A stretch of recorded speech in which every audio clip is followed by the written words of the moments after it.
Biology 1913, Microbiology.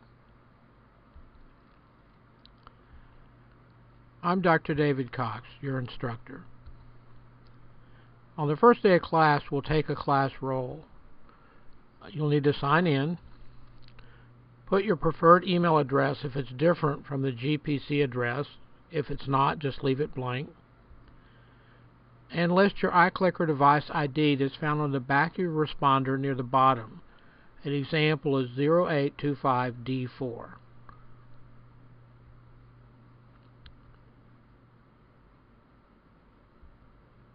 My current position is Branch Chief of the STD Laboratory Reference and Research Branch at CDC. My contact information: you can reach me by appointment from 4:30 to 5:30 in room NE 1330, which is the lab. You can reach me by phone at CDC at 404-639-3446. I have voicemail, so if you don't reach me, leave a message. I can usually get back to you within an hour. You can also email me at drdavidc@me.com or dlc6@cdc.gov. Please use both. This is my teaching experience. From 1970 to 71, I was a lab instructor in organic and general chemistry at Texas Tech University in Lubbock, Texas. 1971 to 74, I taught 8th grade science at a junior high school in the Lubbock Independent School District. 1975 to 78, I was a graduate instructor in the micro labs at Texas Tech University while I was studying to obtain my graduate degree. 1978 to 79, I was promoted to a full-time instructor of microbiology in charge of 3 lectures and 3 labs, one of which was for pre-nursing. 1984 to 89, I was an associate professor at University of North Texas Health Science Center in Fort Worth, Texas. This is better known as Texas College of Osteopathic Medicine.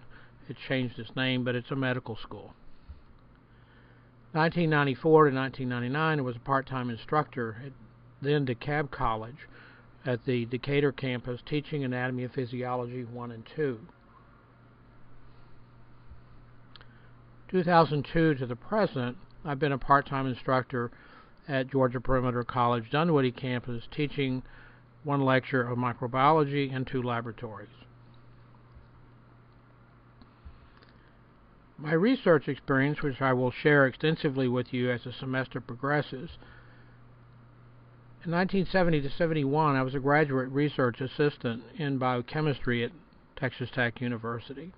My undergraduate major was in chemistry, although my graduate degree was in microbiology. 1974 to 79, I worked on my master's and PhD at Texas Tech, studying the physiology of Neisseria gonorrhea. 1979 to 84, I did a postdoc and was a PI at the Stanford Research Institute in Menlo Park, where I was introduced to the study of syphilis and have been pursuing that ever since.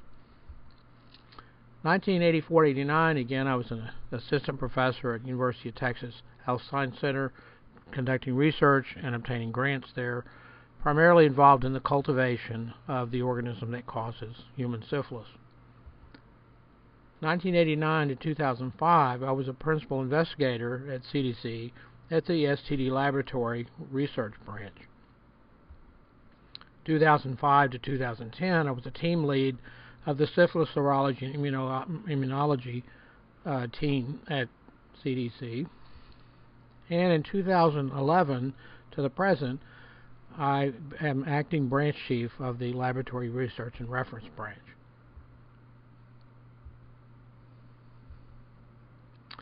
So first thing, we'll go through the high points of the syllabus.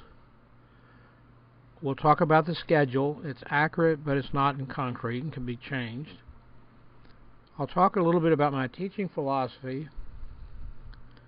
I'll give you some study suggestions, which I suggest you do not postpone, you implement from the beginning. There will be less class time, so it will require more independent study on your part. This is a prerequisite for nursing school, where you'll do a lot of studying on your own. So let's look at the syllabus first. The syllabus is available as handout on my website. My website is public.me.com/Dr. David C. There you'll find the lectures, podcasts, notes, reviews, practice tests, exercises, everything. All of this was brought to you compliments of Apple. You'll see that both the written handouts as well as the presentations are done in Apple programs, primarily Pages and Keynote. I use these because they're much easier to use, much easier to learn. They're intuitive, and they are not vulnerable to viruses, and they don't crash and give you headaches like a lot of Windows programs do. So let's take a look at the syllabus quickly. Here's my contact information. It's the same as on the previous slides. There's a brief course description I'm going to let you read. I'm not going to read all these. There's course objectives, what we're trying to give you so that you can carry to nursing school and other medical professions. And here are some important dates. Of course, August 23rd will be the first class date. Midpoint of the semester will be October 18th. The final examination will be on Tuesday, December 13th from 7 to 9 p.m.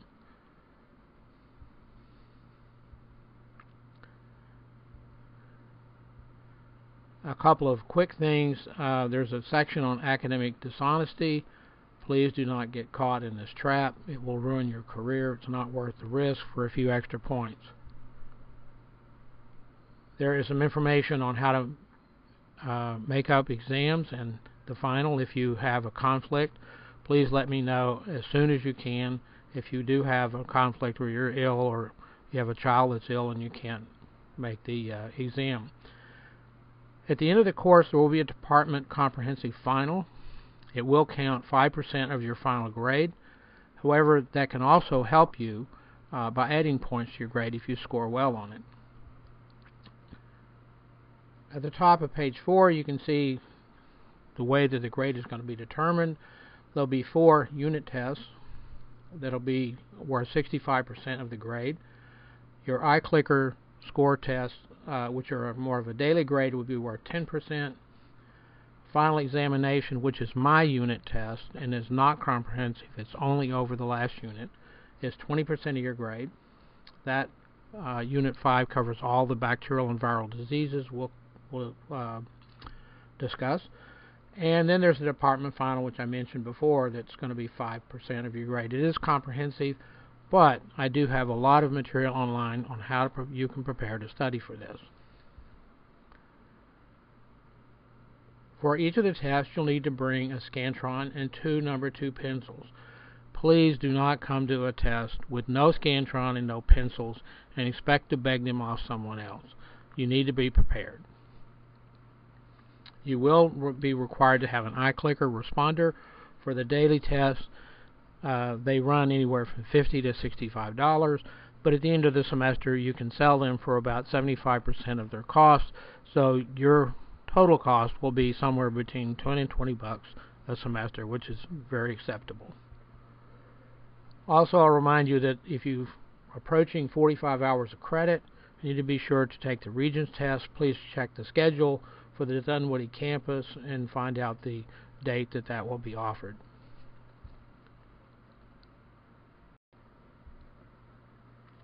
Okay, let's take a brief look at the schedule. We have lost a week. The Board of Regents has decided to cut the semester a week short. So this is one of the reasons that more independent study is required, because we've actually lost about 3 hours of class time. But the most important dates to remember are September the 8th, which will be our first unit test. As you can see in the top column, there's the week, the date, and the topic of lecture. The second unit test will be on September 27th, and we'll cover the second unit, which is on metabolism. Third unit test will be October the 18th. Unit 3 is primarily genetics and biotechnology.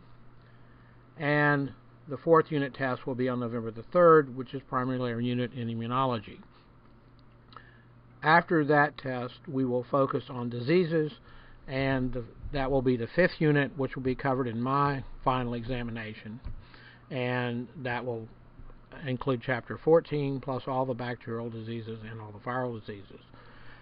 That will be given at our regular scheduled final exam date on December the 13th, along with the department comprehensive test, which will cover the whole semester. I'll talk to you more about that later.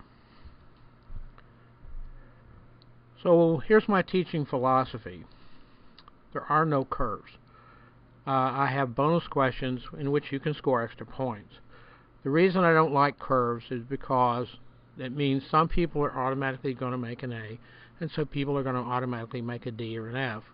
I don't believe in that philosophy. I think each person's own actions should determine their grade. Your grade should not be determined by how good or how poorly your neighbor does. Therefore, everyone has an equal chance. The requirements are spelled out very clearly, so there shouldn't be any reason you don't understand what you need to do. There will be class discussions and participations. I urge you, if you have experiences in the medical field or personal experiences as we talk about some of these diseases and conditions, please bring those up in class, because it helps to make the class more interesting, and it also gives us some vital information about real cases. I provide many supplements for study aids, so you don't have to do a lot of this. One of the reasons I do this is because we do have such a short time and a lot of material to cover. So they are there for your use. Attendance is monitored and noted. A lack of it will most likely affect your course outcome. I don't have to take any points off, but if you miss a lot of classes, your grade on the unit test will suffer. Your grade on the iClicker test will suffer. So it's very important you make every effort to attend every class. It's your course and it's your money. Make the most of it. I'm here for your benefit. Make the most of it.